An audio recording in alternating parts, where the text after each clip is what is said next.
우리 함께 사도신경으로 우리의 신앙을 고백하겠습니다. 나는 전능하신 아버지 하나님 천지의 창조주를 믿습니다. 나는 그의 유일하신 아들 우리 주 예수 그리스도를 믿습니다. 그는 성령으로 잉태되어 동정녀 마리아에게서 나시고 본디오 빌라도에게 고난을 받아 십자가에 못 박혀 죽으시고 장사된 지 사흘 만에 죽은 자 가운데서 다시 살아나셨으며 하늘에 오르시어 전능하신 아버지 하나님 우편에 앉아 계시다가 거기로부터 살아있는 자와 죽은 자를 심판하러 오십니다. 나는 성령을 믿으며 거룩한 공교회와 성도의 교제와 죄를 용서받는 것과 몸의 부활과 영생을 믿습니다. 아멘. 찬송가 445장 찬양 드리겠습니다.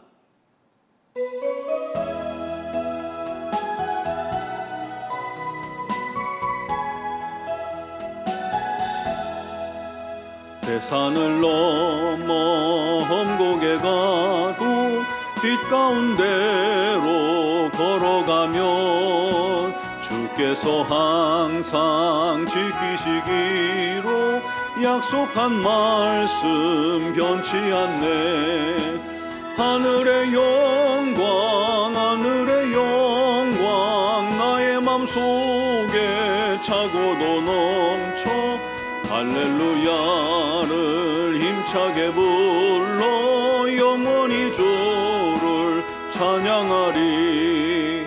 캄캄한 밤에 다닐지라도 주께서 나의 길 되시고 나에게 밝은 빛이 되시니 길 잃어버릴 염려 없네. 하늘의 영광 하늘의 영광 나의 맘속에 차고도 넘쳐 할렐루야를 힘차게 불러 영원히 주를 찬양하리.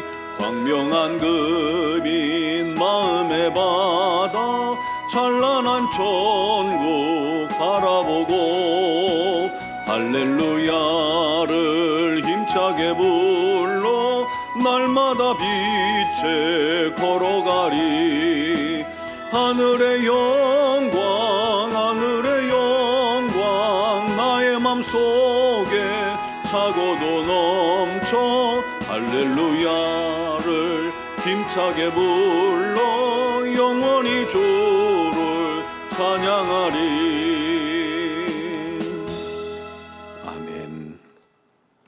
오늘 주신 하나님 말씀은 에스겔서 11장 22절에서 25절 말씀입니다. 에스겔 11장 22절에서 25절까지를 봉독하겠습니다.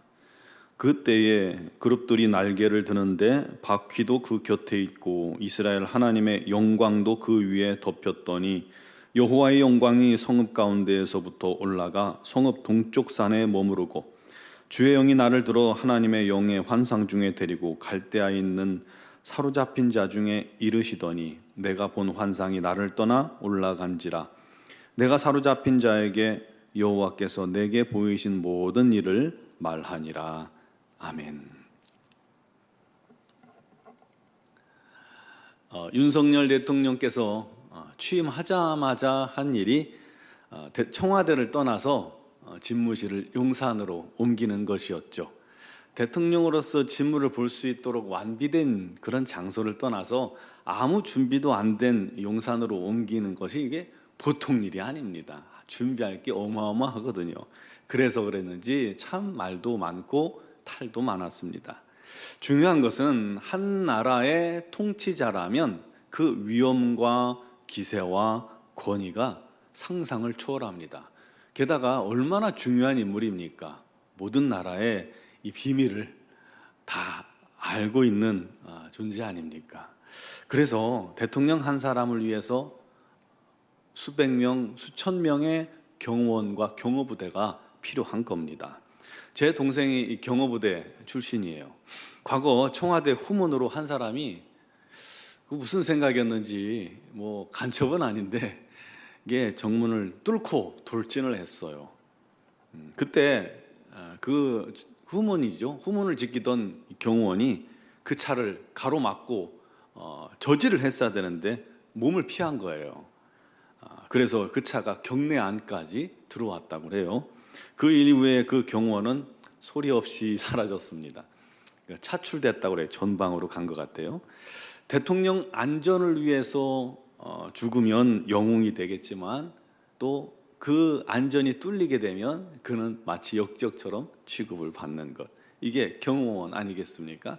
또 그것이 대통령의 권위요 중요성입니다. 그러므로 한 나라의 통치자가 거처를 옮기는 것은요, 상상보다 더 많은 준비가 필요하고 또 중요한 일입니다. 대통령이 해외 순방을 갈 때도 그러고, 그리고 또 우리나라 안에서도 어딘가를 방문하려고 해도요, 그게 쉬운 일이 아닙니다. 몇 달 전부터 경호실에서 현장 점검을 다 마친 뒤에 움직일 수 있는 겁니다. 제일 중요한 게 뭐냐면 대통령이 어디를 가든지 그곳이 청와대가 되는 것입니다. 그래서 무슨 유사시가 딱 발생해도 그곳에서 나라의 모든 통치가 이루어지도록 만드는 것이죠. 대통령 안전뿐만 아니라 모든 것을 다스릴 그러한 준비가 맞춰져야 합니다. 그러므로 대통령이 있는 곳이 곧 청와대가 되는 것이죠. 왜 이런 말씀을 드렸냐면 오늘 말씀에 여호와의 영광이 성전과 예루살렘을 떠나는 그런 장면이 나옵니다. 10장 18절에 보면 여호와의 영광이 성전 문지방을 떠났어요. 그리고 바로 뒤에 19절에 보면 여호와의 영광이 성전으로 들어가는 동문 위에 임하 있습니다. 그리고 오늘 본문에 여호와의 영광이 성읍 가운데에서 올라가 동쪽 산에 머무르는 장면이 나옵니다. 그것을 이제 에스겔이 환상 중에 보고 있는 거예요. 다시 말해서 여호와의 영광이 점점 성전과 예루살렘으로부터 멀어지는 모습을 기록하고 있는 것입니다. 그때 주의 영이 에스겔을 들어올려서 바벨론에 있는 사로잡힌 자 중에 이르게 했을 때에 에스겔이 그동안 보고 있던 바벨론 그발강가에서 보고 있던 환상이 떠나가고 올라가 버립니다. 끝난 거예요.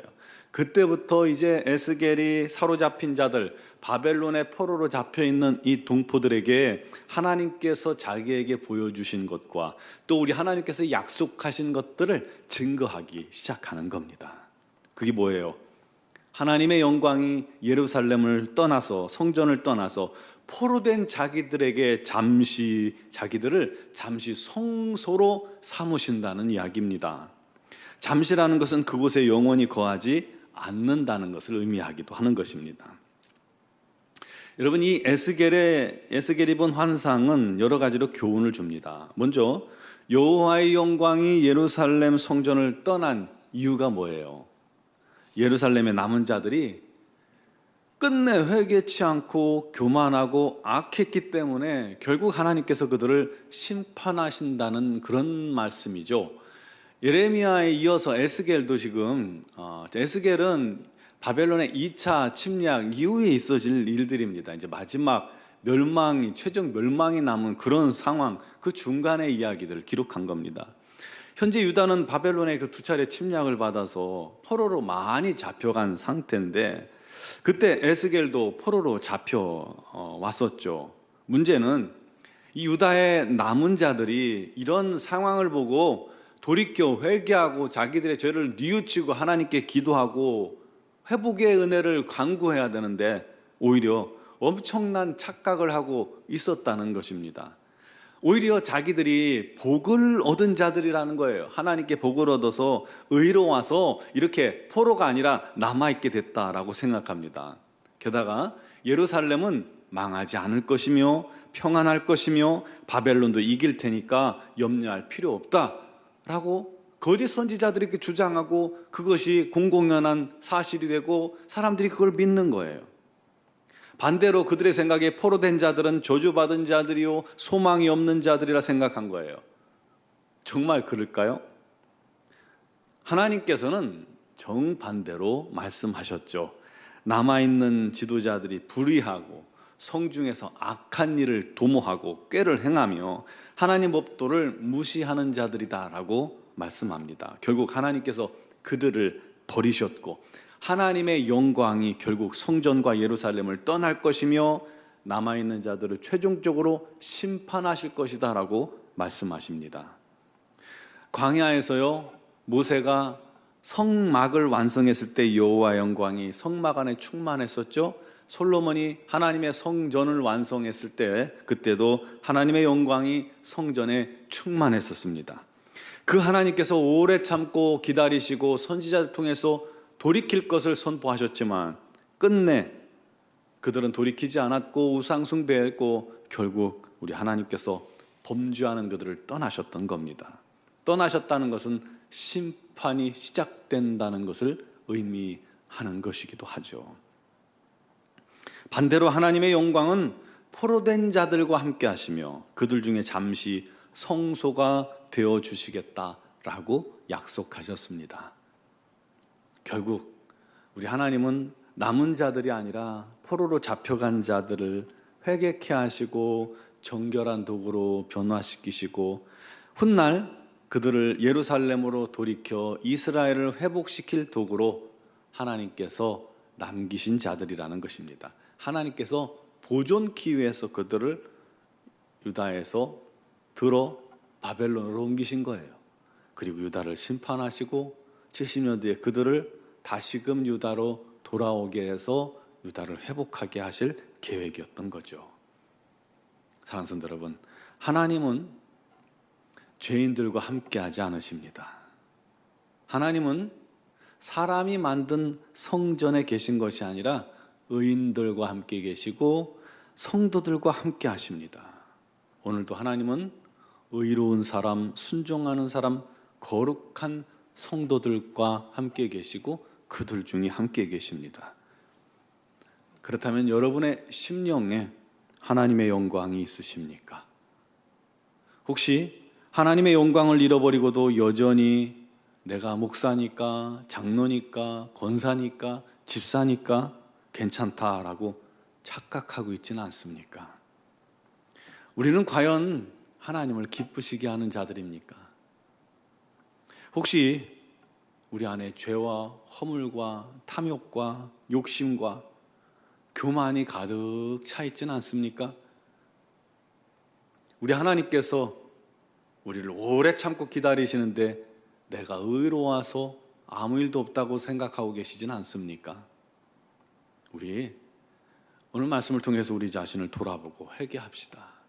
하나님의 영광이 떠난 심령 되지 맙시다. 하나님의 영광이 떠난 잃어버린 그런 성도 되지 맙시다. 힘써 주님께 돌아가길 바랍니다.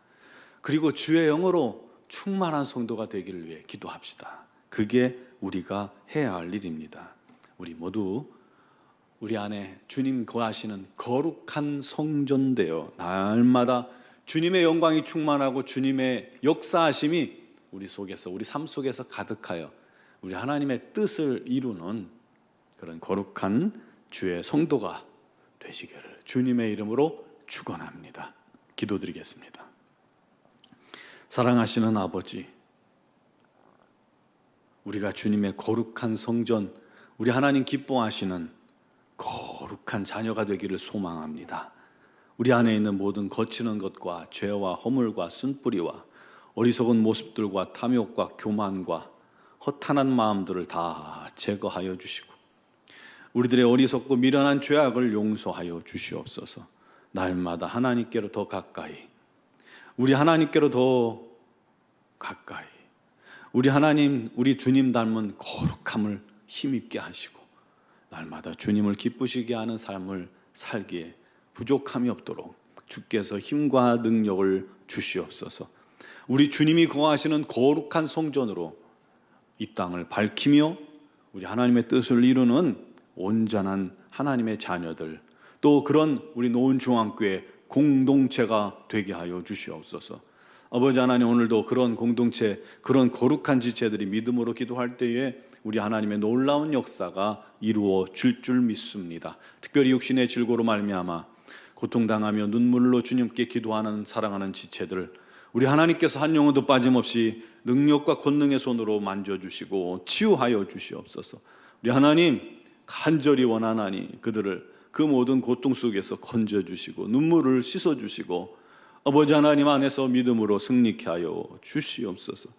삶에 여러 가지 많은 문제들이 있습니다. 직장의 문제, 사업의 문제, 자녀의 문제, 남편의 문제, 가족의 문제, 우리 여러 가지 많은 삶의 어려움들을 주님께 다 내려놓을 때 우리 하나님께서 담당하시고 맡으시고 우리 하나님 선하신 길로 인도하여 주셔서 오직 감사와 영광만 주께 돌리게 하여 주옵소서. 성경학교를 준비 중인 우리 아동부를 기억하시고 우리 하나님께서 우리 모든 선생님들과 전사님에게 지혜를 주시고 우리 자녀들을 주님께서 능력으로 붙드셔서 또 성경학교를 통해서 주님 만난 기쁨으로 충만하게 하시고 일평생 잊혀지지 않을 큰 은혜의 성경학교가 되게 하여 주옵소서. 아버지 하나님, 미얀마양군 한인중앙교회를 붙드시고 우리 선교사님들에게 건강과 지혜와 능력을 주시고 성령 충만 주셔서 사명 잘 감당케 하여 주시옵소서. 현지 교회 위에도 우리 하나님의 풍성한 은혜만 넘치게 하여 주옵소서. 오늘도 주의 이름으로 믿음으로 간구하는 모든 기도에 우리 하나님께서 들으시고 역사하실 줄 믿사오며 예수 그리스도의 이름으로 기도드리옵나이다. 아멘.